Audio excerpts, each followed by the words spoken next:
الحمد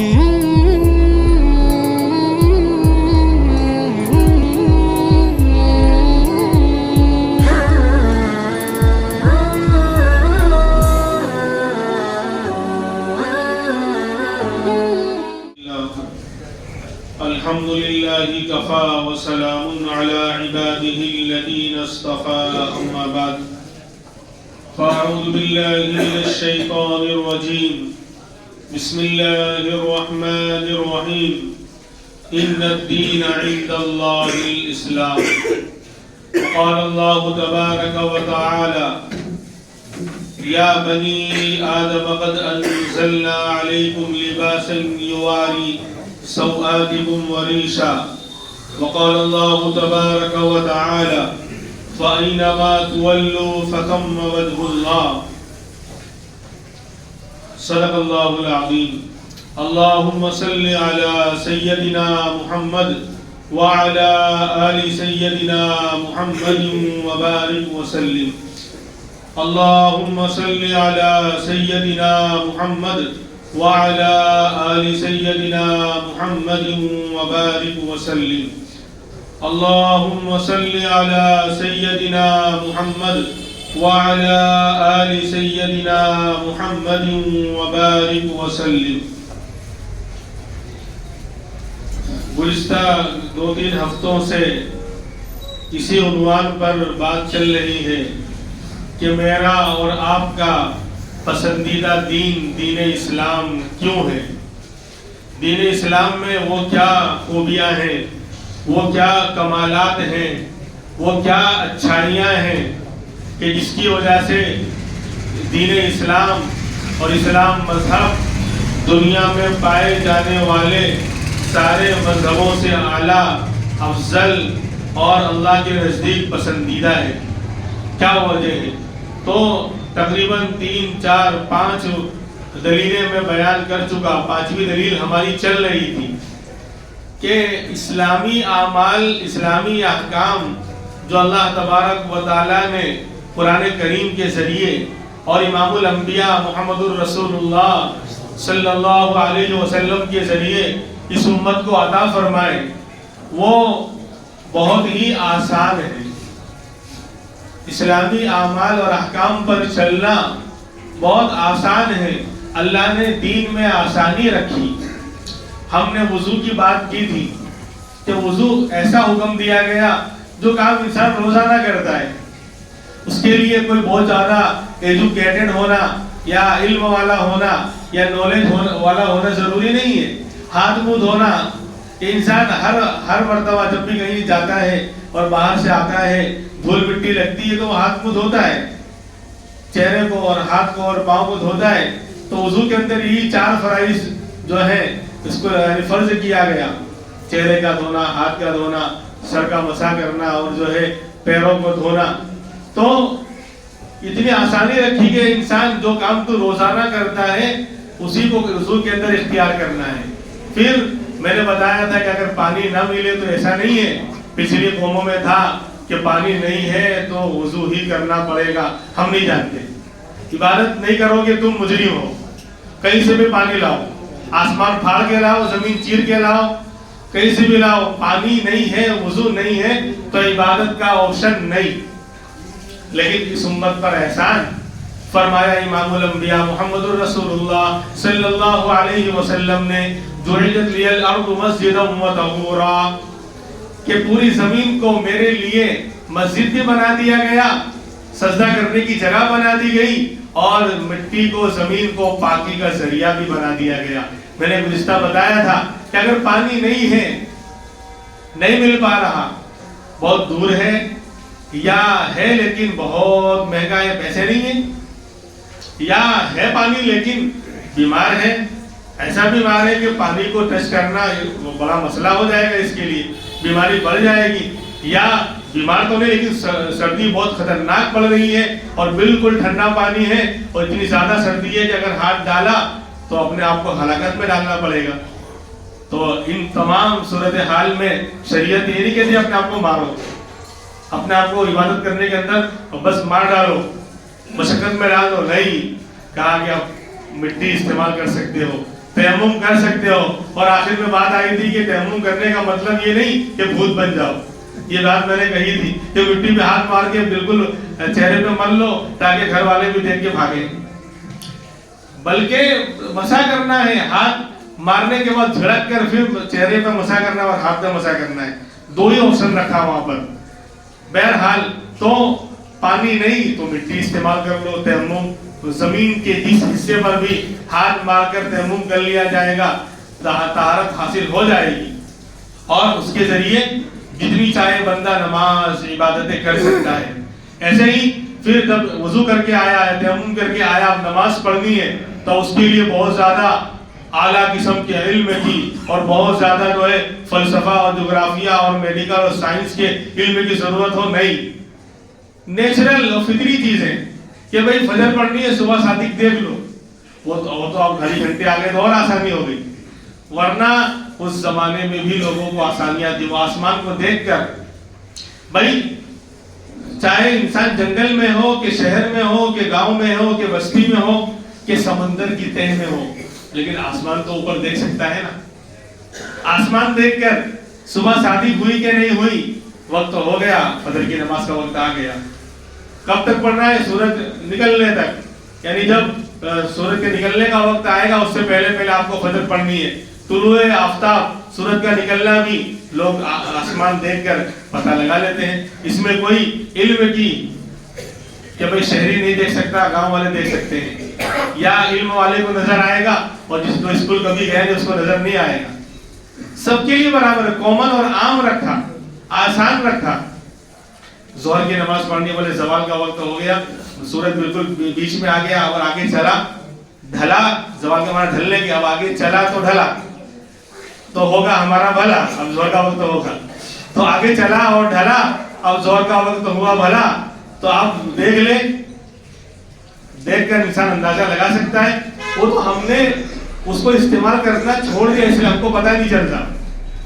ورنہ گھڑی گھنٹوں کو ہٹا لیا جاوے, آج سے 50 سال پہلے کی طرف انسان چلا جاوے, جب گھڑی گھنٹوں کا زیادہ رواج نہیں تھا تو لوگ آسمان دیکھ کر, بڑے بوڑھے جو ہے وہ آسمان دیکھ کر, سورج کو دیکھ کر وقت کو بتایا کرتے تھے. ابھی اتنا بج رہا ہوگا, ابھی اتنا ٹائم ہو گیا, یہ ظہر کا وقت ہو گیا.